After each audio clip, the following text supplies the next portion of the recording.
नमस्कार, मेरे YouTube channel में आपका स्वागत है।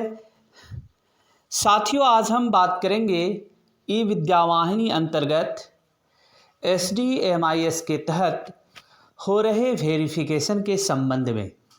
मित्रों, आप अभी विद्यार्थियों का वेरिफिकेशन का कार्य कर रहे होंगे और इस कार्य में आपको अनेक समस्याएं आ रही होगी।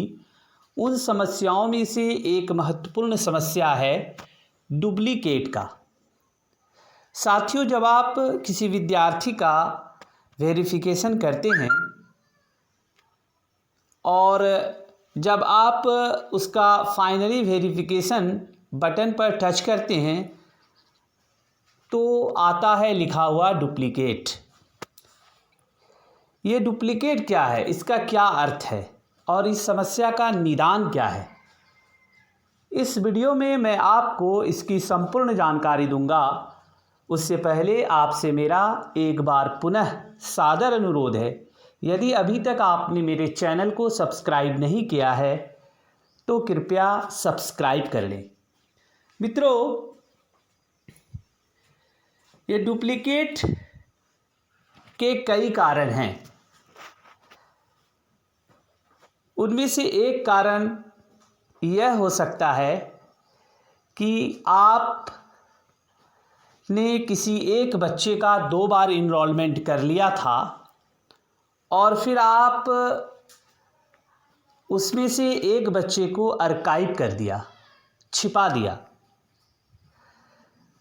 फिर आप उस बच्चे का सारा डाटा भरकर वेरिफिकेशन करना चाहते हैं तो वो डुप्लीकेट शो करता है। यह एक कारण है। दूसरा कारण हो सकता है कि भूलवश आपने उस बच्चे का जो डाटा इंटर किया है उसमें किसी दूसरे बच्चे का आधार नंबर इंटर कर दिया है। तो जब आप किसी दूसरे बच्चे का आधार नंबर इंटर करेंगे और उस बच्चे का आपने पहले वेरिफिकेशन का कार्य कर लिया है तो यहाँ पर डुप्लीकेट शो करेगा।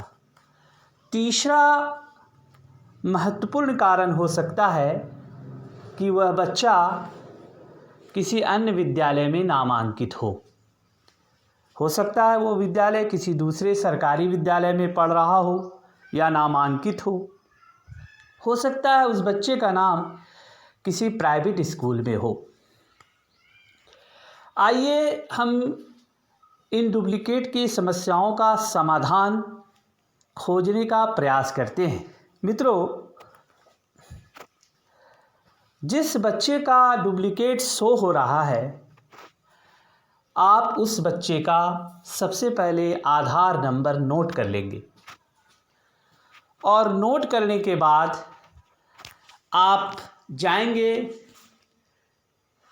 स्टूडेंट एक्टिविटी में। आप स्टूडेंट एक्टिविटी को टच करेंगे, फिर आप टच करेंगे स्टूडेंट प्रोग्रेशन को और जैसे ही आप स्टूडेंट प्रोग्रेशन को टच करेंगे आपके मोबाइल का फेस इस प्रकार से खुलेगा। खुलने में थोड़ा समय लग रहा है और फिर जब यह खुल जाएगा तो एक जगह पर लिखी हुई है न्यू इनरोलमेंट इन 2021 एंड 2022। आप यहाँ पर इसे टच करेंगे। जैसे ही आप टच करेंगे फिर से एक नया पेज खुलेगा और इस पेज में एक जगह लिखी हुई है एडवांस सर्च। आप इस एडवांस सर्च पर जाकर टच करेंगे। जैसे टच करेंगे एक फॉर्मेट खुलेगा और इस फॉर्मेट में आपको सिर्फ और सिर्फ आधार नंबर इंटर करना है इस जगह पर। और आधार नंबर इंटर करने के बाद सबसे नीचे एक जगह लिखी हुई है चेक। आप उस चेक पर क्लिक करेंगे। उस बच्चे का यहाँ पर आपको इंफॉर्मेशन दिखाई पड़ेगा जिसमें लिखा हुआ है serial number, student ID, name, Aadhaar number, father name, mother name, date of birth, progression status, academic year, school name, U DISE code. साथियों, आप यहाँ पर देख रहे होंगे कि जिस बच्चे का डुप्लीकेट शो कर रहा था उस बच्चे के इन्फॉर्मेशन में यहाँ पर स्कूल का नाम दिया गया है जिस स्कूल में आप कार्यरत हैं। फिर भी इस बच्चे का डुप्लीकेट क्यों शो कर रहा है? मित्रों, इस बच्चे का किसी अन्य विद्यालय में नाम नहीं है। यह बच्चा आपके विद्यालय में ही इनरोल्ड है। आपने क्या किया है? आप भूलवश इस बच्चे का ई विद्यावाहिनी में 2 बार इनरोल कर लिए हैं।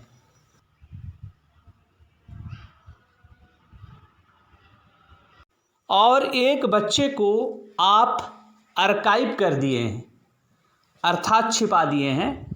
वो बच्चा का नाम उस क्लास में नहीं दिख रहा है। एक ही बच्चा है, लेकिन एक को आपने आर्काइव कर रखा है और एक आपका दिख रहा है। उस बच्चे का वेरिफिकेशन में डुप्लीकेट शो कर रहा है। साथियों, उस बच्चे का आप सबसे पहले अनआर्काइव करेंगे। अनआर्काइव करने के लिए आपको स्टूडेंट एक्टिविटी को टच करना होगा। फिर आप रजिस्ट्रेशन व्यू अपडेशन में जाएंगे तो इस प्रकार का पेज खुलेगा। इस पेज में जहाँ पर स्टूडेंट आर्काइव लिस्ट है उसे आप अपने उंगली से टच करेंगे। फिर आप यहाँ पर क्लास मेंशन करेंगे, सेक्शन मेंशन करेंगे और सबसे नीचे जो सर्च बटन है उसे आप टच करेंगे। जैसे ही आप सर्च बटन को टच करेंगे, जितने भी आर्काइव बच्चे हैं उस क्लास के सभी आपको दिखाई पड़ेगा। आप आर्काइव लिस्ट में से उस बच्चे को चुनेंगे जिसे आपने आर्काइव कर रखा है। उसके आईडी के बाएं साइड में एक बॉक्स है, उसे आप टच करेंगे तो वहाँ पर टिक का निशान लग जाएगा। और फिर आप सबसे नीचे एक जगह लिखी हुई है अनआर्काइव, आप उस अनआर्काइव बटन पर टच करेंगे। वह बच्चा अनआर्काइव हो जाएगा और फिर आप उस बच्चे का पूरा डाटा भरकर उसे वेरिफिकेशन करेंगे तो उस बच्चे का सफलतापूर्वक वेरिफिकेशन हो जाएगा। अब उसी नाम का बच्चा उस क्लास में दूसरा भी दिख रहा है। दूसरा इसलिए दिख रहा है क्योंकि आपने उसे अनआर्काइव कर रखा है। अब आप उसे पुनः आर्काइव कर देंगे तो वह बच्चा दोबारा से छिप जाएगा। तो इस प्रकार से एक प्रकार की डुप्लीकेट की समस्या का हम लोगों ने समाधान देखा। दूसरा कारण डुप्लीकेट का हो सकता है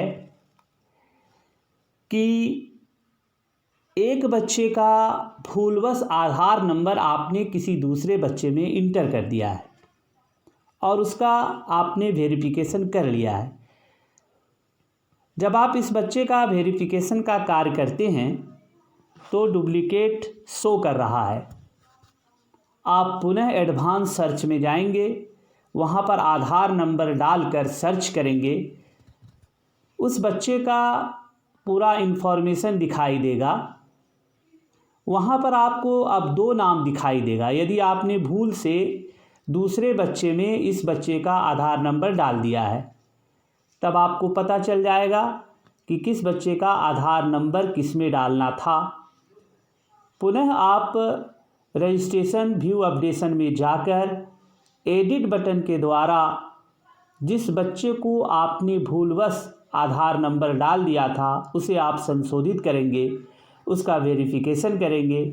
फिर आप जिस बच्चे का डुप्लीकेट शो कर रहा था उसका वेरिफिकेशन करेंगे। तीसरा महत्वपूर्ण कारण है डुप्लीकेट का, वो है किसी अनदर विद्यालय में बच्चे का एनरोल्ड होना। आप पुनः एडवांस सर्च में जाएंगे और एडवांस सर्च में जाकर आप उस डुप्लीकेट बच्चे का आधार नंबर इंटर करेंगे और जब आप आधार नंबर इंटर करेंगे तो उस बच्चे का पूरा ब्यौरा आपको दिखाई पड़ेगा कि वह बच्चा किस विद्यालय में नामांकित है। इससे आपको पता चल जाएगा कि वह बच्चा किसी अन्य विद्यालय में नामांकित है या किसी प्राइवेट स्कूल में नामांकित है। तब आप क्या करेंगे, ई विद्या वाहिनी में अभी मैं जो वीडियो बना रहा हूँ, अभी तक इस समस्या का समाधान नहीं निकला है। आपको करना क्या है, आप संबंधित विद्यालय के प्रधानाध्यापक से संपर्क करेंगे और उससे रिक्वेस्ट करेंगे कि फला बच्चा मेरे विद्यालय में नामांकित है, आप प्रोग्रेशन में जाएं और उस बच्चे को प्रमोट और मूव टू अदर स्कूल करें। यदि वो ऐसा करता है तब आप इजी वे में उस बच्चे का वेरिफिकेशन का कार्य सफलतापूर्वक कर पाएंगे।